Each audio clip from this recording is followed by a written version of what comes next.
children, today we will start chapter number 5 of class 7 algebraic expression. Okay, अब algebraic expression क्या होता है? In mathematics, if a equation is used with variable and numericals, okay, that is called algebraic expression. आपने अक्सर देखा होगा 3x 2xy plus 1 4x minus 3, ये सारे क्या हैं? Algebraic expression. ओके, अब देखो एल्जेब्रिक एक्सप्रेशन में क्या होगा? वेरिएबल होगा x, xy, x, ये सारे क्या हैं? वेरिएबल है. डन. अब देखो इसको हम बोलेंगे one variable equation. One variable, तो ये कितनी हो जाएगी? Two variable. ये वापस कितनी हो जाएगी?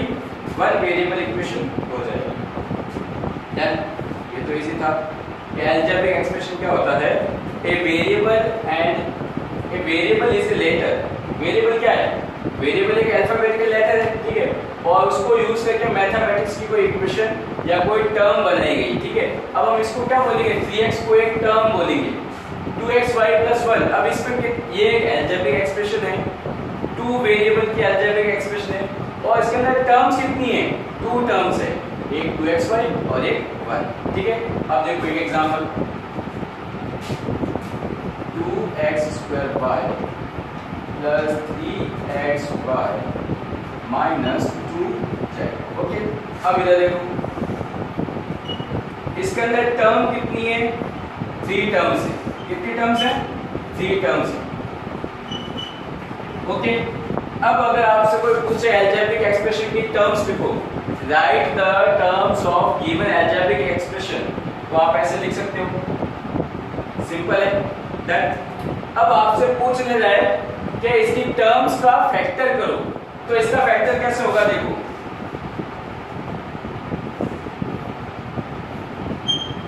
2x² y और इसका बन जाएगा x multiply by x.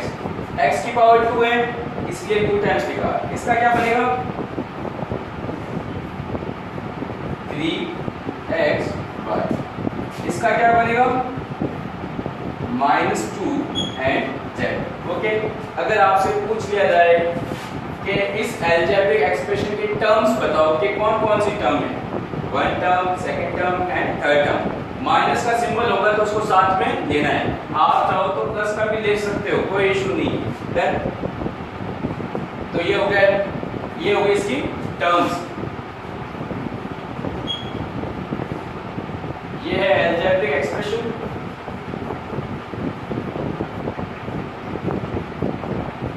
Done. ये हो गई इसकी टर्म्स और ये हो गए इसके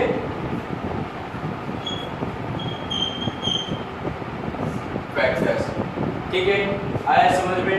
अब देखो नेक्स्ट टॉपिक क्या है? कोएफिशिएंट. अच्छा, कोएफिशिएंट मींस क्या होता है? उसके मल्टीपल में क्या है ना? कोएफिशिएंट मींस उसके मल्टीपल में क्या है.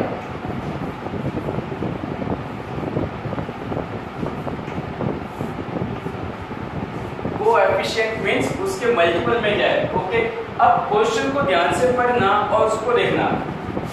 Right the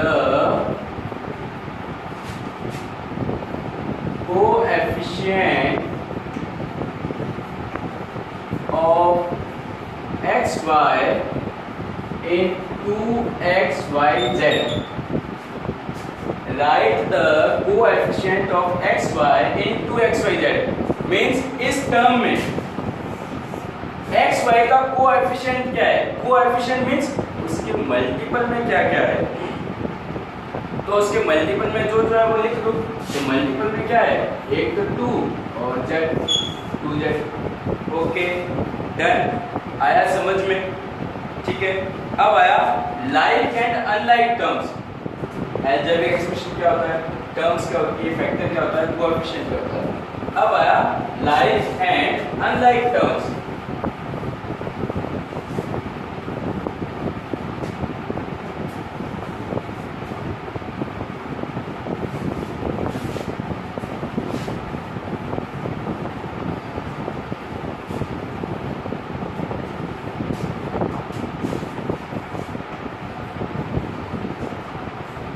like terms. अब देखो एग्जांपल फर्स्ट, जैसे 2x, 1/2x, 3x, 4x, 6/7x, ये सारे के सारे क्या है, लाइक टर्म्स हैं। लाइक टर्म्स में क्या होगा, जो भी वेरिएबल होगा वो सेम होना चाहिए। ऐसी टर्म्स जिनका वेरिएबल और उसकी पावर सेम है ना, वेरिएबल और पावर सेम है, उसको हम क्या बोलेंगे, लाइक टर्म्स। अब ये सारी टर्म्स ऐड भी हो सकती है, सब्ट्रैक्ट भी हो सकती है। In algebraic expression only like terms are added and subtracted. आप लाइक टर्म्स को ही ऐड कर सकते हो और लाइक टर्म्स को ही सब्ट्रैक्ट कर सकते हो। एग्जांपल नंबर 2, जैसे 4y² minus 3y², 6/9y², 2/7y²। अब ये भी सारी लाइक टर्म्स है, क्यों, इन सब में वेरिएबल सेम है और पावर भी सेम है, ठीक है। अगर मान लो मैं यहाँ पे ये 2 हटा दूं तो अब ये सारी लाइक टर्म्स नहीं है। अब लाइक टर्म्स केवल यही टर्म्स जो है वो लाइक टर्म्स है, ये लाइक टर्म नहीं है। 2 लगाओगे तो अब ये लाइक टर्म काउंट होगी। Done. Unlike terms,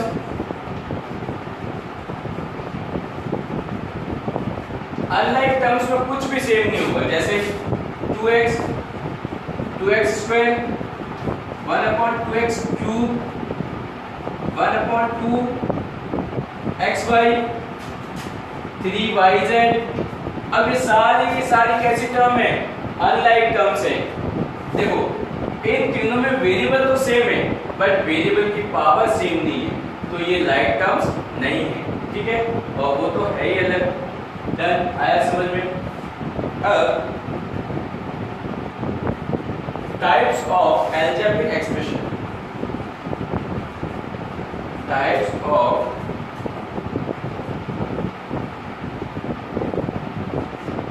algebraic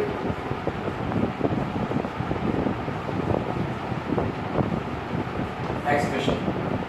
first,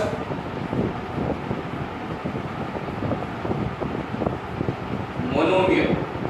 monomial क्या होता है, जिसमें सिंगल टर्म होती है। जैसे 2x minus 3x² minus 4y minus 6 8/3y, ये सारी की सारी क्या है, मोनोमियल, सिंगल सिंगल टर्म है। बाइनोमियल, बाइनोमियल में कितनी टर्म्स होगी, 2।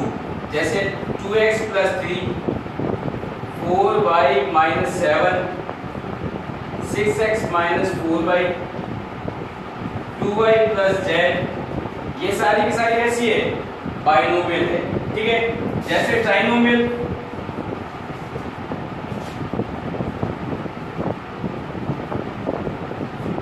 थ्री टर्म्स आएगी। कैसे, x + y + z, ठीक है, 6x - 2y - z², ये भी एक ट्राइनोमियल टर्म है। पॉलिनोमियल, क्या है, polynomial, more than 3 terms. Polynomial क्या होता है, मोर देन जब 3 टर्म्स होते हैं तब हम उसको बोलते हैं पॉलिनोमियल, ठीक है। अब हम एक्सरसाइज 5A स्टार्ट करेंगे। डन।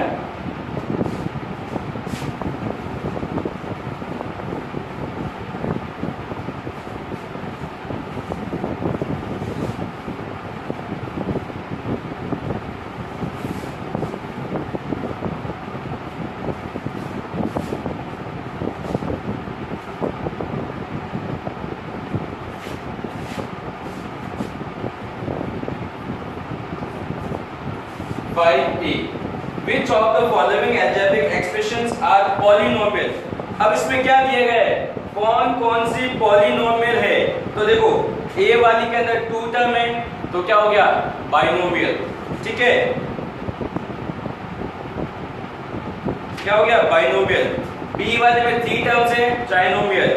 सी वाले में 4 टर्म्स है तो पॉलिनोमियल, डी बाइनोमियल, ई भी क्या है पॉलिनोमियल, ठीक है। तो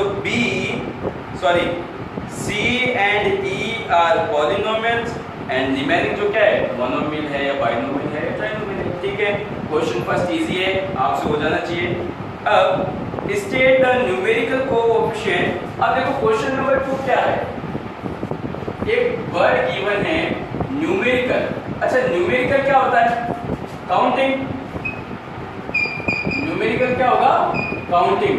तो जो 1 2 3 4 5 जो भी ये नंबर है आपको वो कोएफिशिएंट बताना है, न्यूमेरिकल कोएफिशिएंट। जैसे हम b देखते हैं 4x² y, तो इसका आंसर बन जाएगा 4। क्या बन जाएगा 4। जे क्वेश्चन है -25xy x²y, तो इसका आंसर बन जाएगा -25। न्यूमेरिकल कोएफिशिएंट क्या होता है, जो न्यूमेरिकल वैल्यू है वो। डन। अब question number 3 is select the like terms in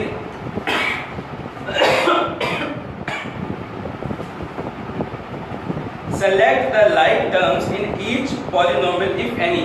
आपको ऑब्जर्व करना है, ठीक है। क्वेश्चन नंबर 3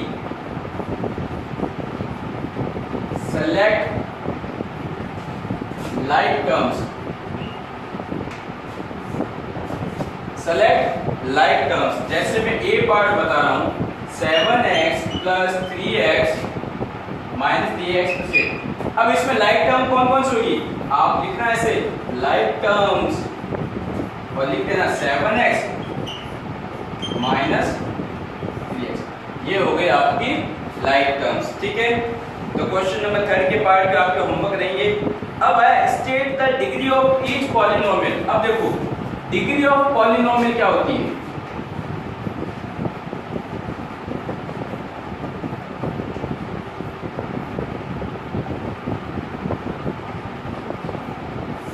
अब देखो डिग्री ऑफ पॉलिनोमियल, ठीक है। पॉलिनोमियल एक अलजेब्रिक एक्सप्रेशन है, अलजेब्रिक एक्सप्रेशन है तो उसके अंदर वेरिएबल भी है, तो वेरिएबल की जो हाईएस्ट पावर है उसी को हम बोलेंगे डिग्री, ठीक है। जो वेरिएबल है, वेरिएबल के अंदर जो पॉलिनोमियल है उसके अंदर जो वेरिएबल है, वेरिएबल की हाईएस्ट पावर ही डिग्री होगी। डन। जैसे मैं देखता हूं, अब इसका जी पार्ट देखो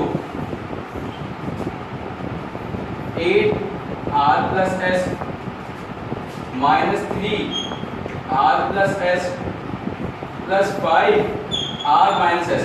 अच्छा अब इसमें वेरिएबल कौन कौन से हैं, r एंड s। तो वेरिएबल की हाईएस्ट पावर क्या है, यहाँ पे पावर कुछ नहीं है तो 1 है, 1 1 1 1 1, तो डिग्री क्या बन गई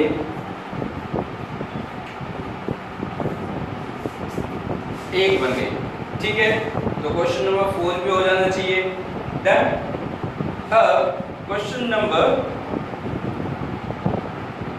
5 determine whether the given polynomials are monomials, binomials, trinomials or none of these। monomials single term आएगी, बाइनोमियल डबल टर्म आएगी, ट्राइनोमियल 3 टर्म्स आएगी और पॉलिनोमियल 3 से ज्यादा टर्म आएगी। तो क्वेश्चन नंबर 1 में तो क्या किया था, आपने सिर्फ और सिर्फ पॉलिनोमियल्स को अलग किया था। अब क्वेश्चन नंबर 5 में क्या है, मोनोमियल को अलग लिखो, बाइनोमियल को अलग से बताओ, ट्राइनोमियल को अलग से बताओ और पॉलिनोमियल्स को अलग से बताओ। डन। अब देखो question number 6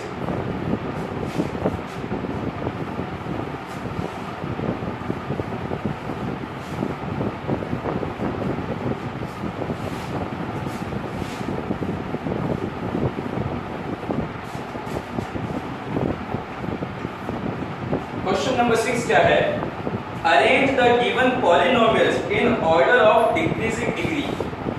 order of decreasing degree,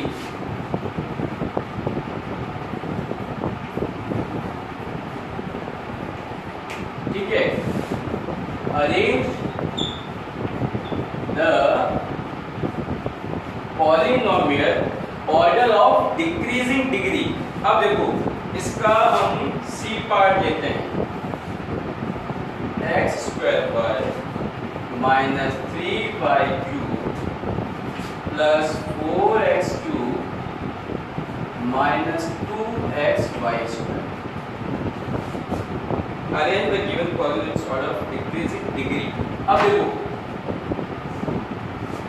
जो वेरिएबल है उसकी जो पावर है उसको हमें डिक्रीजिंग ऑर्डर में या डिक्रीजिंग डिग्री में अरेंज करना है, ठीक है। अब आप इसमें से किसी भी वेरिएबल को ले सकते हो, फर्स्ट सेलेक्ट कर सकते हो जिसकी डिग्री हाईएस्ट है। जैसे किसी बच्चे ने लिया 4x क्यूब, भाई x की हाईएस्ट डिग्री क्या है, 3 है, तो x की फिर लोएस्ट डिग्री कौन सी है, x square y। x square y के बाद में कौन सा है, माइनस 2xy स्क्वायर। इसके बाद में कौन सा है, माइनस 3y क्यूब। अगर कोई बच्चा x की हाईएस्ट डिग्री को डिक्रीजिंग में ऑर्डर में अरेंज करता है तब तो ये हो जाएगा। अगर कोई y की लेता है तो y की highest degree minus 3y cube, फिर y स्क्वायर का है ये रहा माइनस 2xy स्क्वायर, फिर y x स्क्वायर y, फिर y कहाँ नहीं है, 4x क्यूब। ये तो हो गया x में और ये हो गया y में। डन, दोनों लिख सकते हो। ओके, 5 का कौन सा क्वेश्चन था, क्वेश्चन नंबर 6 का सी पार्ट। डन, तो पीछे आंसर गिवन है ये 4x cube x square by minus 2xy square minus 3y cube. ये तो हमने x वेरिएबल लिया था। अगर क्वेश्चन के अंदर स्पेशली पूछ लिया जाए arrange the given polynomial order according to order of decreasing degree of variable y, variable y अगर मेंशन करे